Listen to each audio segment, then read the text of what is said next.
Lord, patawad po. Ako po si Father Fiel Pareha at ito po ang ating segment, ang Daily Devotion, na kung saan tayo po ay magdarasal, magbabasa at magninilay kasama ng salita ng Diyos sa buong taon. Manalangin tayo. Sa ngalan ng Ama, ng Anak at ng Espiritu Santo. Amen. Halina, banal na Espiritu, liwanagan mo ang aming puso at isip, nang maunawaan at may sa buhay namin ang iyong salita. Amen. Our Bible passage for today is from the Gospel of St. John chapter 1, verses 29 to 34, and I read it for you. The next day he saw Jesus coming towards him and declared, "Here is the Lamb of God who takes away the sin of the world. This is he of whom I said, after me comes a man who ranks ahead of me, because he was before me. I myself did not know him, but I came baptizing with water for this reason, that he might be revealed to Israel." And John testified, "I saw the Spirit descending from heaven like a dove, and it remained on him.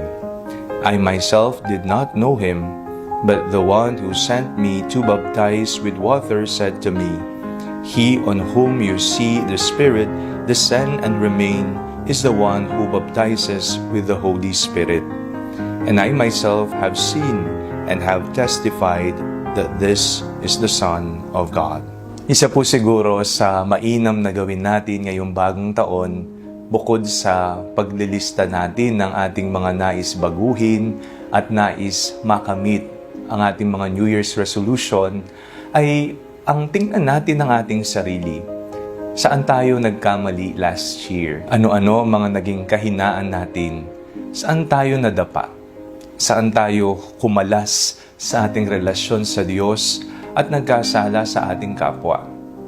Ngayong bagong taon, tingnan natin muli ang ating sarili upang makabangon tayo ng mas matatag, mas malakas at punong-puno ng determinasyon kasama ng Diyos na hindi na muling magkakasala. Binanggit ni Juan sa ating ebanghelyong binasa, siya ang kordero ng Diyos na nag-aalis ng kasalanan ng mundo. Kung tayo ay may kasalanan, kung tayo ay mahina, kung tayo ay nadarapa, kilala natin ang ating sarili kung saan tayo mahina. Magtungo tayo kay Jesus. Si Jesus na nagpapatawad, si Jesus na nagbibigay ng pangalawang pagkakataon at marami pang mga pagkakataon para tayo bumangon sa buhay. Si Jesus na ating gabay, si Jesus na maawain sa atin. Ngayong bagong taon, paiigtingan ko ang aking relasyon kay Jesus upang hindi na malayong muli, upang hindi na maligaw pang muli, upang hindi na madapa pang muli. Pero kung darating ang mga pagkakataon na ikaw ay maligaw ng landas, ikaw ay kumalas, at ikaw ay madapa, babangon tayo kasama si Jesus. Ngayong bagong taon, hingin natin kay Jesus na tayo ay palakasin at patatagin laban sa anumang uri ng kasamaan, tukso at kasalanan.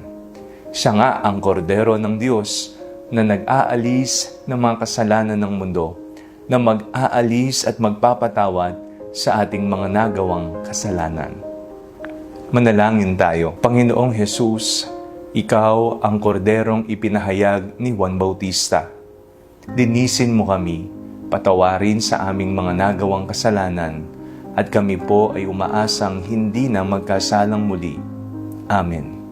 Sa ngalan ng Ama, ng Anak at ng Espiritu Santo. Amen.